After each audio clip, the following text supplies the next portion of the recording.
Well, I think that, the future of Alabama football this season, um, you got to ask yourself, what do you want? Um, what do you want to invest, in the season?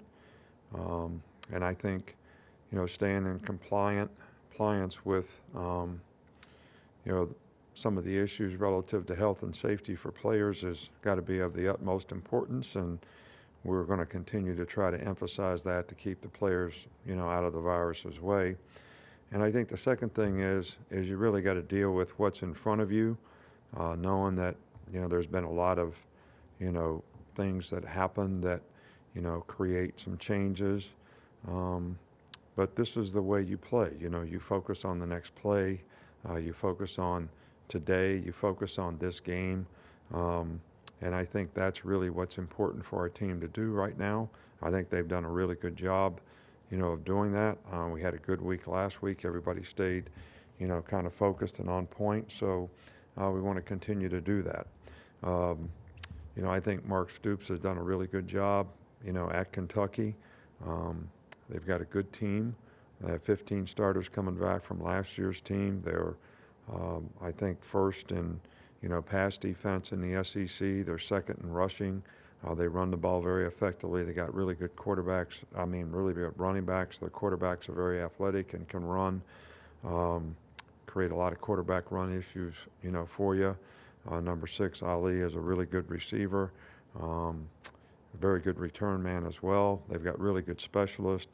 So, all around, this is a really good team. They've been in every game this year, and they could have won a couple more just as easily as not. So this is a team I think that's a little different in terms of what we've seen in the past. And we got to be able to stop the run and win on the line of scrimmage on both sides of the ball, because that's going to be a real key to the game. Okay, we'll start things off with Brett Hudson. Go ahead, Brett. I hit the wrong button there. Unmute yourself. To follow up on Kentucky's use of quarterback run, to kind of describe the role that has in their offense and how you think you've defended that so far this year. Well, I think when the quarterback can run, it makes it like Wildcat. There's always an extra gap because, you don't really account for the quarterback, in most basic things that you do on defense. So they do a good job with formations. They make you make a lot of adjustments. And you got to stay gap sound in everything you do, and you got to have, enough guys in the box to account for the quarterback. I don't think we played, anyone this year that the quarterback actually sort of does, or they have as many quarterback runs as these guys are capable of. But some of it's as simple as just, pulling the ball into zone read, which you got to be very disciplined. Whoever's got the quarterback got to stay on the quarterback. So, this is a game which requires a lot of discipline from all the players. Everybody's got to do their job. It's a little bit like when you play option football. Somebody's got to dive, somebody's got the quarterback, somebody's got the pitch, even though they're not really an option team. I think there's some of the same principles are involved in terms of how you stop their runs, their quarterback runs, their RPOs, and their passing game. We'll go to Michael Casagrande. And I just wanted to check with an update with the status of your roster is in terms of tests and contact tracing. Well, we're really have never revealed, how many guys we have test, whatever. It's not something that we really want to start now, but, we're got fully prepared to be able to play the game, and we're going to coach the players that are out there with us every day and try to keep them safe. And, that's basically, where we're at. But we fully intend to be able to, play this game, and we certainly have enough players that are healthy and able to do that. We'll go to Tony.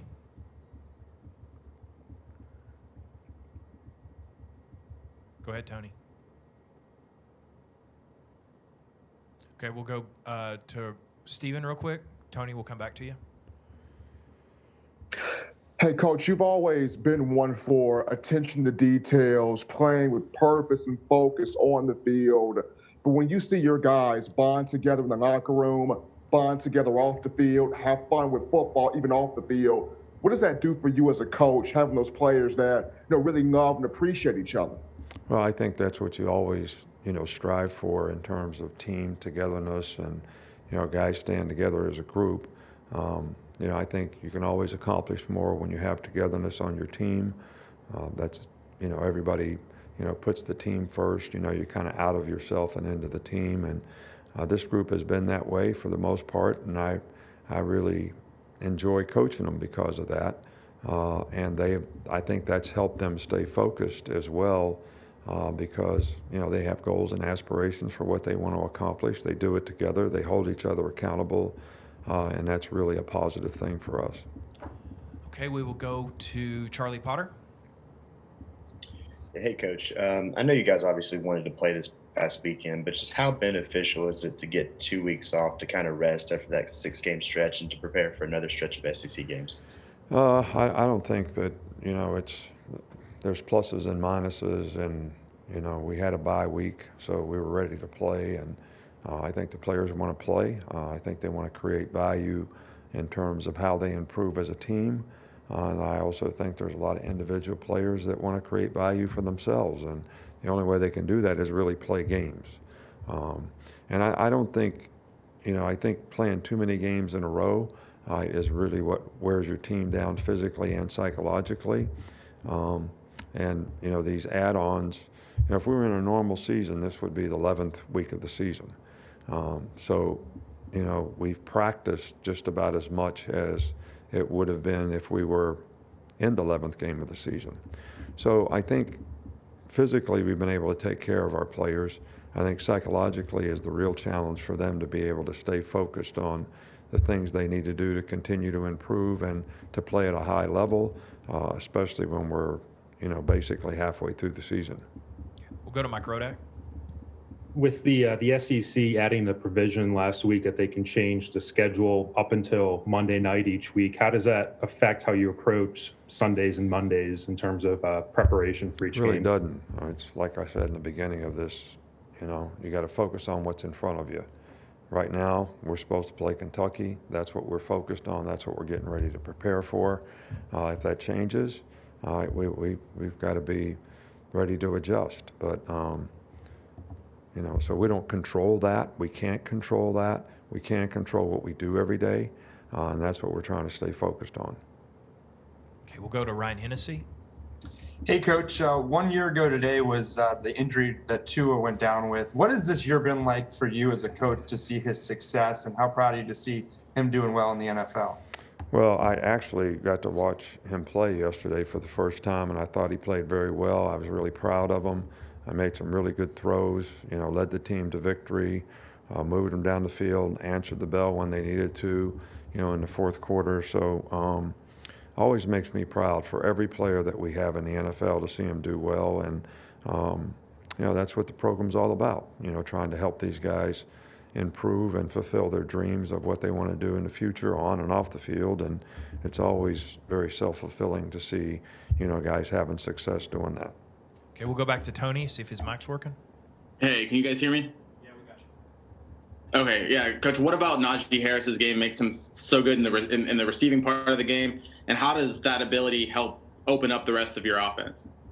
Well, I think it's always good that when you have a back that can play every down and is a very effective third down player, I think, you probably all look at it like pass catching, but Najee's very good in pass protection. So even when people blitz and he has to pick somebody up, it kind of goes unnoticed, but he's got a really good understanding of the protections, doesn't make a lot of mistakes, and can, is big enough to block whoever's coming. And then to add to that we can free release him, and he's a really, really good receiver. It adds a dimension to your offense, and I think running back and tight end is always the best matchups you're going to get, on the defense. So he gets some good matchups, and he certainly takes advantage of them. We'll go to James Ogletree. Yeah, Coach, you mentioned gap discipline. It can sometimes be difficult for people outside of a coaching or playing background to understand what all goes into that and why a player may have a missed assignment or something like that. Can you just explain what goes through a defensive player's mind when they're reading their keys and what might lead to those gap discipline issues, and how you feel like your defense has progressed in that regard? Well, I think we've improved, throughout the year. I think, early on we planned some young players and, we struggled at times. But I think as time has gone on, we've made less mental errors. People have played with more discipline. Keying is eye control is the biggest part of playing defense. So it's play recognition and understanding exactly how you fit on this play, whether it's a zone play, whether it's a gap play, counter, whatever it is. Everybody's got to recognize and see that play and know exactly how they fit on that. So it starts with you have to look at the right thing to have the right eye control. And I think this is always a challenge because as you all do, as I do when I watch a game on TV, you watch the ball. Well, the ball doesn't always tell you where it's going to go, but there's some keys in the element of the play that tells you where the ball is going to end up, and that's what's important to see. So you have to have disciplined eye control to be able to get that done, and everybody's got to react the right way for you to have all the gaps covered.